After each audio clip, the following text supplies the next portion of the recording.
exclusion mutuelle. Nous nous sommes réunis à partir de vendredi 14h jusqu'au dimanche 17h. C'était empreint de beaucoup de cordialité entre nous. Il n'y a jamais eu de tension, si je peux dire. Est arrivée l'étape, après discussion sur la rédaction de l'accord lui-même, le fonctionnement de l'accord, le projet que nous avons de pouvoir mener à bien, un projet, une vision pour la République démocratique du Congo demain, l'étape du choix de notre candidat commun de l'opposition. Là-dessus,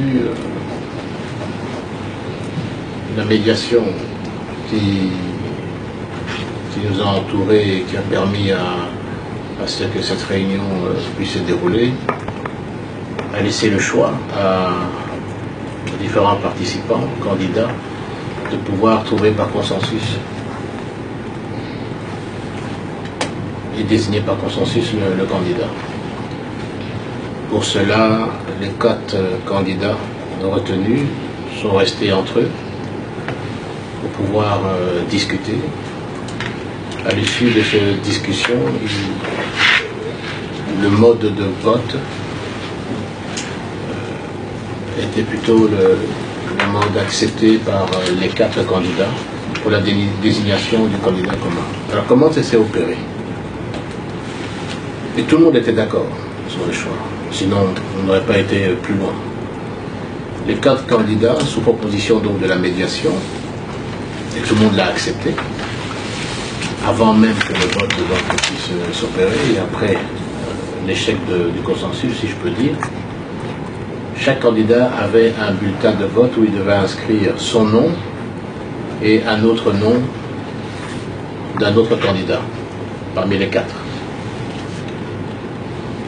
Lorsque ce vote a eu lieu, la facilitation a comptabilisé l'ensemble des voix et restait 2 candidats qui avaient le plus de votes. Bon, si mes souvenirs sont bons, Félix Tshisekedi a eu 1 voix, Vital Kamerhe 1 voix, M. Matungulu 3 voix et M. Martin Fayulu 3 voix ici. 4 voix, pardon, 4 voix. Et ensuite, nous tous, les 7, les 3 qui n'ont pas participé, c'est-à-dire M. Katumbi, M. Muzito et moi-même, nous sommes revenus dans la salle, on nous a lu le résultat, et nous devions maintenant tous voter, les 7, entre M. Matungulu, qui a eu 3 voix, 2 voix. 2 voix, pardon, oui. Et M. Martin Fayulu, qui a eu 4 voix.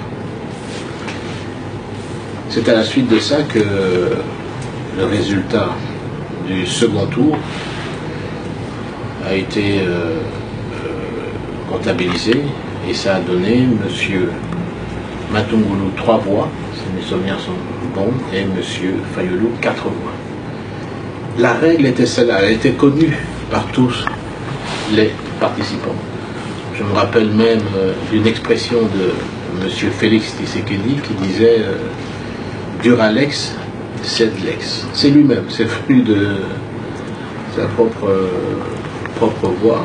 Après la motion de Katumbi. Monsieur, effectivement, Moïse Katumbi voulait faire une motion à un moment donné, parce que il n'est pas à secret, parce qu'il a dit devant nous tous que son choix était porté plutôt sur Félix Tshisekedi. Mais M. Félix Tshisekedi et aussi bien M. Vital Kamerhe ont dit non, nous acceptons les résultats. Il n'est pas question de revenir sur les règles du jeu que nous nous sommes fixés nous-mêmes. Et il a répété Duralex, sed lex. Cela dit, on a tous félicité M. Martin Fayulu. La réunion s'est clôturée. Nous avons tous signé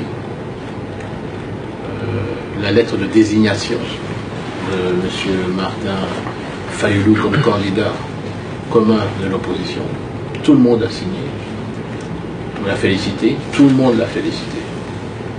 Et puis la réunion s'est achevée. Nous avons tous été, nous étions là à la fondation Kofi Annan, nous sommes retournés à à l'hôtel qui abritait tout l'ensemble de ces réunions, eh bien, nous avons tous communiqué, tous ensemble. Et est arrivé 24 heures après ce que nous avons tous entendu, un choix curieusement différent, parce que l'acte d'engagement est très clair. Cet acte d'engagement, nous l'avons tous discuté, et chacun a mis également,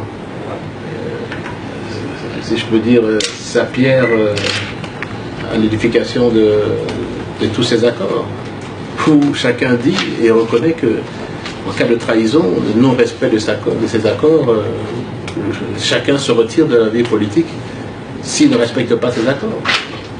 Et est d'accord de subir l'opprobre de la nation et de ses pairs.